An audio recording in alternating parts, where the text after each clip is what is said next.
Previous లో నేను నేర్చుకున్న స్టోరీ ఏంటంటే దేవుడు ఒక్క సృష్టి మొత్తాన్ని ఏ దశ చేశాడు. మొదటి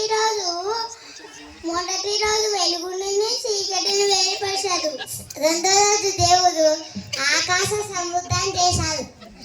పైన దేవులకు ఆకాశాన్ని పేరు పెట్టాడు, కింద దేవులకు సముద్రాన్ని పేరు పెట్టాడు. మూడో రోజు నీళ్ళన్ని పక్కకు పంపించి ఆడినను భూమి అని పేరు పెట్టాడు.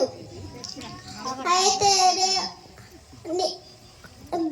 భూమి మీద పూల ముక్కలను, గడ్డిని, చెట్లని అన్నిని చూశాడు దేవుడు.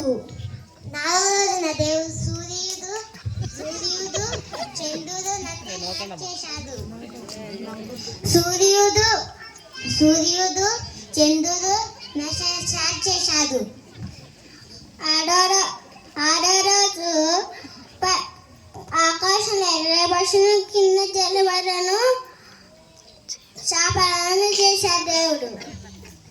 ఆరో రోజున దేవుడు భూమి మీద బతుకుతాను జంతువులను చేశాడు, తన స్వరూపంతో మనుషులను చేశాడు.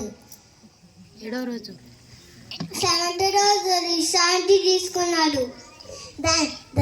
దాన్ని బట్టి మేము ఏం నేర్చుకున్నామంటే దేవుడు సృష్టి గురించి దేవుడు ఒక ఉద్దేశంతో చేశాడు. మన పట్ల కూడా ఒక ఉద్దేశం ఉంది.